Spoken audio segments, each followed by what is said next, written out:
Tessa West, Jerks at Work, Toxic Coworkers and What to Do About Them.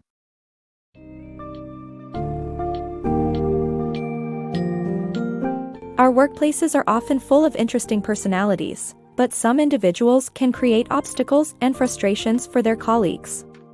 In the book, Jerks at Work, Toxic Coworkers and What to Do About Them, Tessa West introduces different types of jerks one might encounter at work and offers actionable strategies for dealing with them. These toxic coworkers can range from the subtly competitive, kiss-up/kick-downer, to the credit-stealing colleague to the aggressive and domineering bulldozer. By understanding their behaviors and developing effective methods to address these issues, readers will learn how to navigate complex workplace dynamics and thrive in their professional lives.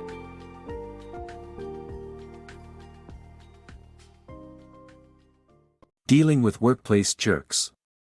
Tessa West, a social psychologist, provides insights on how to deal with a specific type of workplace jerk, the kiss-up/kick-downer. These individuals flatter their superiors while undermining and sabotaging those at the same or lower hierarchy level. To identify such a person, obtain testimonies from other potential victims. Once confirmed, minimize your interactions with the jerk and tactfully approach your manager about the problem, highlighting the negative impact on you and your colleagues. However, be patient as finding a solution may take time. Don't let credit stealers take your promotions. Your performance at work isn't always enough to get ahead. You need to be mindful of colleagues who take credit for your ideas and accomplishments. However, you shouldn't be accusatory towards them. Instead, have a neutral conversation to understand their perspective, talk about the efforts you both put into the project, and agree on ways to distribute credit more fairly in the future. One way is to set clear responsibilities before starting a project. In the workplace, your performance may seem like the key to getting ahead. But is it enough? The truth is, it's more complicated than that. You can do an excellent job on a project, but if no one knows about the work you did, your efforts will go unnoticed. Even worse, a colleague might take credit for your ideas and accomplishments. Meet the credit stealer, the person who takes more credit than they deserve. Of course, we can't assume they are doing this intentionally. Sometimes it's hard to attribute individual contributions in group projects. We all have a natural tendency to overestimate our contributions and assume our work is more visible than it is. It's also possible that people come up with similar ideas independently of each other, leading to accidental accusations of stealing. So how do you deal with credit stealers? It's essential to have a neutral conversation with them. Avoid being accusatory and instead share your perspective and ask for theirs. Have a discussion about who did what and the invisible work you both put into the project. Perhaps it turns out that they did more than you thought. And if not, the facts will speak for themselves. To prevent the problem from recurring, it's important to agree on how to distribute credit more fairly in the future. One practical solution is to decide who will do what at the beginning of a project. This way, there will be no ambiguity over individual contributions. Don't let credit stealers take your promotions. Stand up for yourself, but do it in a calm, professional manner. Tackling a bulldozer. Do you have a colleague who dominates conversations, interrupts others, and knocks others down to get what they want? This book teaches you how to handle the bulldozer by being assertive, defining conversation parameters right from the start, enlisting help, and taking back power by learning their unique skills. Tackling free riding in teams. Free riders are those who benefit from the efforts of others without putting in an equal amount of work. Strong groups are more prone to attract free riders. This is because they tend to have members who are hardworking, dependable, and cohesive. Furthermore, they employ collective rewards to encourage teamwork instead of competition among members.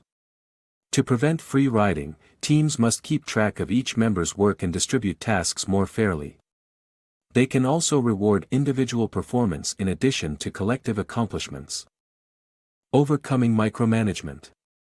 Dissatisfaction with management is the primary reason why people quit their jobs, with micromanagement being one of the most common complaints.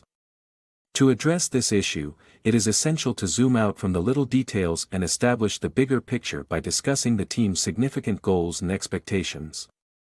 This helps to align priorities and come to a compromise. When communicating with micromanagers, be specific and avoid generalizations while also providing constructive feedback. Handling the neglectful boss.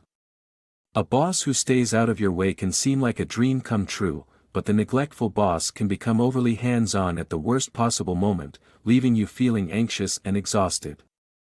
To escape this yo-yo dynamic, it's best to figure out the underlying cause of your boss's neglect. One solution could be a lack of communication, where you'll need to schedule a meeting with your boss to discuss your needs. Another solution could be to offer to take some tasks off her plate, or provide her with a list of your priorities to help her focus on what's most important. With these steps, you can help your boss pay more attention to you in a selective and manageable way, thus freeing yourself from the anxiety of an unpredictable management style. Escaping the gaslighter. The final type of toxic coworker is the gaslighter. This person manipulates you into having a false sense of reality and is not be fixed. To escape a gaslighter, start by writing down suspicious behavior and gradually rebuild relationships at work. This summary explains how to recognize and deal with a gaslighter in the workplace. Do you have a coworker who makes you question your own reality? Someone who manipulates you and makes you feel isolated? You might be dealing with a gaslighter. Unlike other toxic coworkers, a gaslighter cannot be fixed, the only solution is to escape. In this summary, we'll explore what gaslighting is and provide tips on how to handle a gaslighter in the workplace. Gaslighting is a form of psychological manipulation where the gaslighter makes you question your own reality. They might isolate you, making you feel indebted to them, or make you part of a secret project or selective club. Once you're isolated, they start taking advantage of you, often by turning you into an unwitting accomplice in their unethical schemes.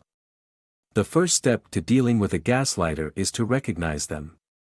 Start by writing down every suspicious thing you observe them saying or doing. Memories are fallible, and gaslighters try to mess with them, so you need to put things down in writing to preserve them. This will help you keep track of their behavior and not get confused or second-guess yourself. Next, start rebuilding your relationships at work. You need to escape your isolation by connecting with people with similar status and positions as you, and then work your way up and out from there, expanding your network to eventually include a social referent. This person is especially well-liked, connected, and respected in your workplace and can be your advocate and convince the higher-ups to do something about your gaslighter. Dealing with a gaslighter can be challenging, especially if they have more power than you. That's why you need to be strategic and seek the help of others.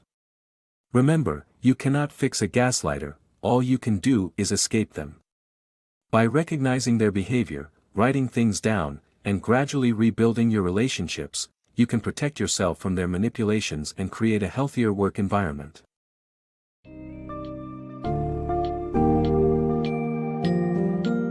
In Jerks at Work, Tessa West equips readers with the necessary tools and insights to deal with an array of problematic workplace personas. From discerning if a colleague is, indeed, a jerk to creating a strategy for confronting or minimizing encounters with them, these lessons help improve the working environment and foster better professional relationships. Key takeaways from the book include understanding the different types of jerks one might face, learning to be diplomatic in addressing issues, and cultivating a support network to help navigate these challenges.